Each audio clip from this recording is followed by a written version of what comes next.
Bismillahirrahmanirrahim. Assalamualaikum warahmatullahi wabarakatuh. Ya saudaraku, bertemu lagi dengan saya Cecep Muhammad Yasin di Cecep Muhammad Yasin Channel. Ya, channel yang insya Allah berusaha untuk mengedukasi jenengan dengan kejadian-kejadian yang ada di sekitar kita.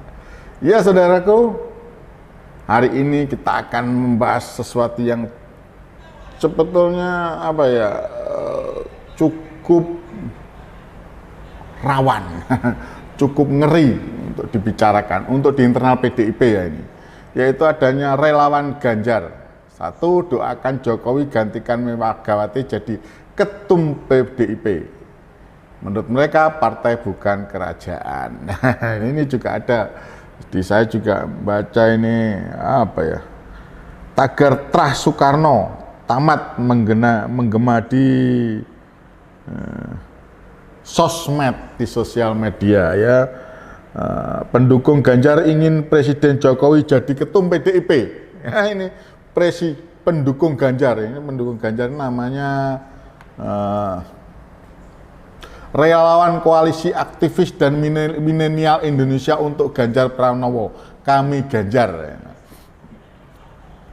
Ini berani sekali nih, kalau seperti ini berani sekali dan tidak mungkin tidak ada yang menggerakkan, karena saya membaca dari peristiwa pemilu 2014 ya, di mana waktu itu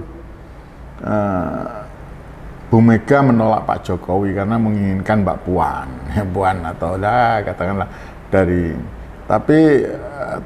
Bu Mega sendiri saat itu. Tapi ya dengan manuver-manuvernya relawannya Pak Jokowi, akhirnya Bu Mega memberikan restu mendukung Joko Widodo sebagai calon presiden di 2024. Nah, kembali saudaraku, peristiwa ini sepertinya akan terulang lagi. Dan ini sepertinya direncanakan juga. Nah, ini yang keluar saat ini adalah dari garis relawan koalisi aktivis dan milenial Indonesia untuk Ganjar Pranowo, dari pendukungnya Ganjar Pranowo. Dulu juga begitu, dulu dari pendukung dari luar juga, beberapa akademisi atau orang-orang pintar di negeri Indonesia ini mengeluarkan statement-statement, pernyataan-pernyataan yang akhirnya ya kalau internal PDIP jelas Samina wa Atokna sama Bu Megawati, jangankan begitu. Kondisinya mereka dilirik sama Bu Mega aja kemungkinan takut.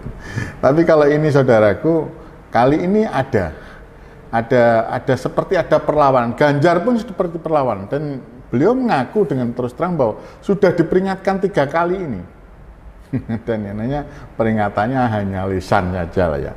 Sudah diperingatkan, tapi tetap saja Ganjar ini berusaha untuk, Mas Ganjar Pranowo ini berusaha untuk tetap ya maju terus untuk didukung oleh PDIP. Ya memang satu-satunya kendaraannya Pak Ganjar Pranowo ini, kalau tidak PDIP nggak ada lagi. Ya tentu saya katakan, saya kenapa salah satu yang mendukung, saya mendukung Anies Rashid Baswedan karena memang beliau bebas dari Anies Rashid Baswedan, bebas, tidak terkekang walaupun dibawa oleh partai politik. Tapi tidak terdikte, tidak menjadi petugas partai politik atau oligarki partai politik maupun oligarki pemodal. Nah, ini beda. Saudaraku bisa melihat, di sinilah kita bisa melihat bahwa kualitasnya Pak Ganjar tidak bisa kemana-mana. Paling larinya ya ke PDIP. Dia tidak akan mungkin diusung partai lain selain PDIP, karena kualitasnya kalau dia lepas baju keluar dari PDIP tidak ada nama, tidak ada kualitas, dan tidak akan ditengok. Insya Allah begitu menurut saya. Tapi kali ini kita ngomong tentang gonjang-ganjing PDIP. Nah, ini pemanasan untuk mewarning. Sepertinya kalau saya menduga ini mewarning Bu Megawati untuk supaya pilih Ganjar, bukan Mbak Puan. Itu bisa jadilah, ini kekuasaan saudaraku, nantinya Kalau saya sih, siapa yang menjamin? Pak Ganjar kan begitu berani dengan Bu Megawati. Nanti kalau beliau jadi presiden, seandainya jadi presiden ya bisa jadi akan berubah situasinya. Beliau tidak akan, ya karena ini kolaborasinya Pak Ganjar itu dengan Pak Jokowi. Bisa jadi apa yang dikatakan oleh apa ya? Oleh koalisi aktivis dan milenial, relawan koalisi aktivis dan milenial Indonesia untuk Ganjar Pranowo ini akan terjadi. Pak Jokowi akan jadi ketua umum PDIP menggeser Ibu Megawati. Karena kita melihat sejarah ya, saya masih mengikuti saudara di Warta Ekonomi. Warta Ekonomi Megawati itu masih ketika itu di eranya Pak Harto itu menang. Judulnya adalah Hubungan Surya Paloh dan Luhut. Jadi kita kasih saran tegas, cabut dukungan tampuk pimpinan ketua umum. Bu Megawati menang, Megawati menang. Tapi nyatanya Warta Ekonomi Jakarta. Sekali lagi hubungan ketua umum Partai Nasdem Surya Paloh dan Presiden Joko Widodo dengan cara paksa lagi dinilai berjarak. Hal itu terlihat dari sikap Jokowi saat bertemu Surya Paloh di hari ulang tahun Golkar ketua umum 58. Jokowi terlihat dikudeta lah ketua umumnya dan sampailah pada seingat saya itu kudeta sehingga mengusung mantan gubernur dari PDI Jakarta itu tak menguntungkan. Itu saudaraku, cabut ini bisa jadi akan terjadi seperti itu karena kekuasaan Nasdem dengan jauh kembali baik. Maka Bu Mega karena nggak ada menguntungkan menyarankan Ruhut saat untuk mengamankan ya harus kenceng bagaimana caranya untuk supaya orang-orang yang nantinya akan ex-politisi politikus Partai Demokrat itu mengatakan bila Surya Paloh tak lekas setidak-tidaknya tidak sampai terjadi karena kalau terjadi ya tidak tertutup kemungkinan kekuasaan itu bisa membuat cabut A dukungan menjadi B, B bisa menterinya menjadi yang C, C bisa menjadi E dan sebagainya. Jadi bahkan mungkin bisa menjadi Z itu kekuasaan. Kata-kata Ruhut ini. Anda bisa bayangkan seorang Muldoko yang dia dekat dengan kader, bukan apa bahkan ketua partai lain ya itu kalau nggak salah pegang bagian daripada itu tahu-tahu merebut yang dia ketahui. Merebut. Kendati demikian lanjut perombakan kabinet dipastikan tinggal menghitung hari. Partai Demokrat yakin bakal dihilangkan. Reshuffle di depan mata Susilo Bambang Yudhoyono, Bapak Susilo Bambang Yudhoyono. Reshuffle lanjut terus merupakan hak Muldoko sampai jadi panglima TNI. Tapi bisa jadi begitu karena itu hak prerogatif ya Pak Presiden. Kita duga bahwa tahu siapa Pak Muldoko tinggal berbuat hari begitu karena ada kekuasaan yang membacking. Nah ini kalau seandainya apa ya? Bu Mega salah atau lengah seperti mengetahui banget ya, tentu saja dari perkataan apa ya, yang sepertinya perjanjian perkataannya bahwa seolah-olah kalau Nasdem dari tentu saja dengan berbagai dalih kalau tidak Surya membentengi dengan kekuatan bisa jadi dukungan akan Soekarno akan lepas dari PDIP. Itu aja saudara. Itu hak kira-kira prerogatif dari sini saudaraku mengetahui bahwa kata Ruhut ini dalam fakta itu. Jadi ini kan kalau kita hubungkan jelas ternyata bahwa Pak Jokowi ada pergolakan. Ruhut ini ingin menyampaikan sepertinya sangat serius menurut saya tafsirkan Ruhut Sitompul ini ingin menyampaikan sehingga PDIP sampai sekarang pun juga belum menentukan.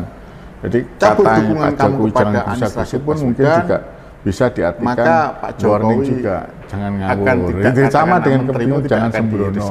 Jadi mungkin juga warning untuk PDIP sepertinya atau Bu Mega bahwa Ruhut ini beliau punya peringatan kader punya jago. Kemungkinan itu kemungkinan patut diduga itu kalau saya sih mengatakan istilahnya menterimu akan terancam dan hubunganmu satu pertanyaan menjawab sebuah pertanyaan Jokowi yang kedua jangan kesusu menterimu akan terancam maksudnya minta dipertimbangkan kemungkinan bisa jadi hebat sekali orang dipertimbangkan supaya dari mana ini ada masih ada Ganjar atau gimana atau punya jago lah bahasanya itu sepertinya itu saya lihat bukan main-main ini kalau saya katakan ini bentuk kemarin jelas di sinyal di dalam hari ulang tahunnya Golkar itu yang patut diduga Pak Jokowi tidak menghendaki menyentil sebetulnya bukan ranahnya yang jelas ranahnya beliau untuk masuk sepertinya Pak Jokowi lupa ya bahwa Pak Anies itu bukan pernah berjasa sedikit banyak pernah berjasa beliau dengan Pak Jokowi ketika di era mengusung calon presiden karena waktu itu yang sampai saat ini yang mengusung satu-satunya partai yang sudah mengusung adalah salah satu calon presiden yaitu Humas atau yang mengusung Anies Rashid Baswedan. Banyak asumsi termasuk Pak Anies di TV itu menyimpulkan bahwa omongan Pak Jokowi itu adalah nah ini ditujukan kepada Bapak Surya Paloh. Dan saya tidak tahu apa sebabnya yang jelas ketika Anies Rashid Baswedan menjadi menteri pendidikan. Dan gambaran ini juga sudah banyak kualitasnya bagus, bahkan ya apa ya, salah satu menteri yang terbaik. Tapi nggak tahu kenapa tahu-tahu di reshuffle. Ini yang menjadikan pertanyaan kita. Kok orang yang baik, orang yang sudah bekerja baik, orang yang dinilai sudah bekerja baik, kok malah di reshuffle? Ini menjadi sebuah pertanyaan bagi kita itu. Kembali kepada masalah kalau melihat dari perkataan Ruhut Sitompul ini, kalau ada yang berani menggoyang itu sangat sensitif, ini ternyata sekarang memberikan gambaran yang jelas, ada goyangan-goyangan, walaupun goyangannya masih kecil, tapi tidak tertutup kemungkinan di 2014 terjadi. Sebelumnya ada politisi, yaitu politikus abang saya juga yang cukup saya kenal, yaitu Bang Zulfan Lindan, itu memberikan bahwa memang Pak Jokowi tidak suka. Saya masih tidak percaya kata-kata lebih daripada itu.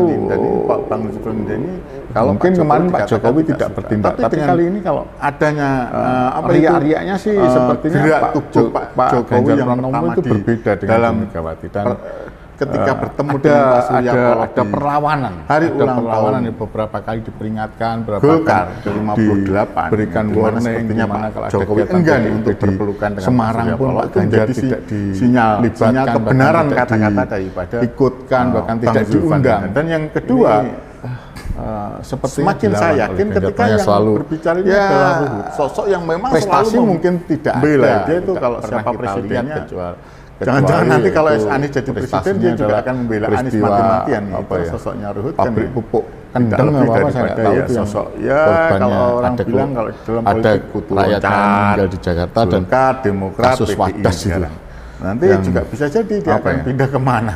Saya nggak tahu yang jelas di mana ada kekuasaan. Karena kebijakannya membuat Ruhut kayaknya memang warga itu terteror, diteror. Saya tidak mengatakan yang kembali fakta, itu saudara, prestasi yang fenomenalnya mati-matian. Ganjar Pranowo. Dan kembali ke saudara prestasi fenomenalnya itu menjadikan Jawa Tengah sebagai menjadi gambaran jelas provinsi Pak Jokowi termiskin. itu fenomenanya Pak Ganjar Pranowo, saudaraku. Jadi Ruhut bin Saad dengan Anies Baswedan dan tidak suka dengan saya hanya mengingatkan kepada pilihan dari rekan Surya Paloh dan Nasdem dalam hal Nasdem yang Prahnya Soekarno bisa jadi nanti akan sebagai calon presiden. Percaya terserah nggak bisa jadi, saya katakan bisa jadi saudaraku, karena saya sebagai penonton, sepertinya penonton itu kalau biasanya menonton sepak bola atau nonton catur itu lebih awas daripada pemainnya, maka jauh lebih saya katakan jauh lebih hati-hati ya, sudah jauh lebih ngopi dulu sedikit ngantuk ini, bisa digunakan pulang segala cara dibandingkan dengan kepandaian yang setinggi langit pun.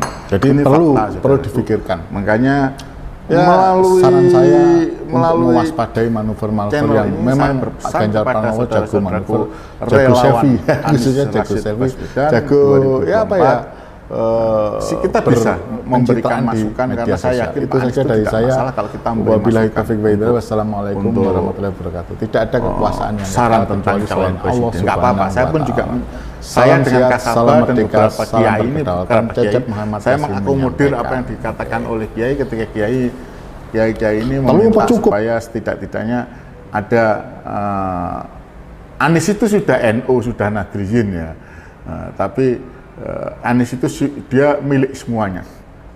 Tapi ini kiai-kiai ini kayaknya lebih srek lagi kalau salah satunya berpasangan dengan Mahfud MD, Bapak Mahfud MD atau Bapak Ibu Khofifah.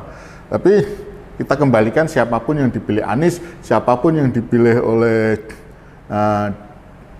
Nasdem, Demokrat atau PKS yang insya Allah akan bersatu, itu tetap kita dukung sepenuh hati. Dan untuk itu saudaraku, dengan tidak melihat siapa nanti capresnya, ayo bersama kalian sebagai relawan untuk memperhatikan bahwa lawan kita itu ternyata patut kita duga bukan hanya dari buzzer-buzzer, tapi juga dengan kekuasaan. Dalam hal ini kita melawan juga, ya mohon maaf ini, patut kita duga kita harus melawan Pak Presiden yang memang sepertinya tidak suka apa yang dikatakan oleh Bang Zulfan Lindan, tidak suka dengan Anies Rashid Baswedan maju sebagai calon presiden di 2024 yang diusung ini. Maka mulai hari ini, ayo kembali saya katakan sama jenengan-jenengan untuk mencari tidak usah berpikir banyak-banyak, mencari relawan-relawan untuk saksi di TPS nanti. Karena disitulah kita bisa mengawal, disitulah kita bisa melihat saksi-saksi yang benar-benar militan. Jangan seperti kemarin ada saksi banyak-banyak penyusup, tapi waktu yang terbilang panjang ini insya Allah masih 1,5 tahun ini bisa kita manfaatkan benar untuk memantau saksi siapa yang layak kita jadikan saksi. Dan tentu saja sebisa mungkin kita mencari saksi yang ikhlas, yang memang ingin menjadikan perubahan di Indonesia, yang memang ingin menghendaki perubahan menuju kebaikan di Republik Indonesia. Dan ini insya Allah hanya bisa terjadi kalaulah rakyat Indonesia memilih Anies Rashid Baswedan.